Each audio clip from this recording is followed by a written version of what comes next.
একটা সময় ছিল যখন কেউ অনলাইন গেম নামে কেউ কিছু চিনতো না, বুঝতো না। GTA ভাইস সিটি ছিল আমাদের একটা আবেগের জায়গা। No internet, no online game, শুধু ছিল চিট কোড আর চিট কোড। বর্তমান জেনারেশনের যত বড় বড় ইউটিউবার রয়েছে প্রত্যেকেরই GTA ভাইস সিটি দিয়েই আপনার গেমিং যাত্রা শুরু হয়েছে। গেমের ভিতর অনেক অনেক মিশন থাকা সত্ত্বেও আমরা শুধু গেমের ভিতরে ঢুকতাম গাড়ি চালানোর জন্য।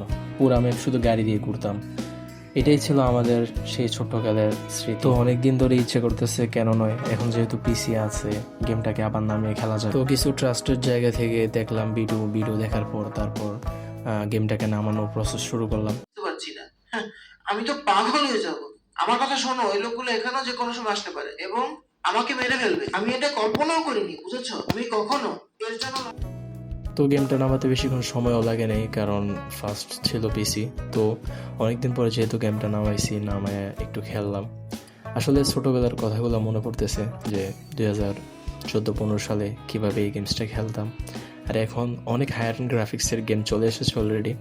এখনের পাবজি আর ফ্রি ফায়ারের যুগে কেউ এই গেমটাকে চিনবেও না, কারণ এটা আমাদের একটা আবেগের সময় ছিল।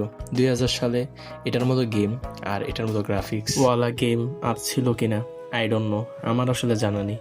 আমার মনে হয় না ওই সময় এটার মতো গেম ছিল, বাট এখন হয়তো বা অনেক গেম চলে এসেছে।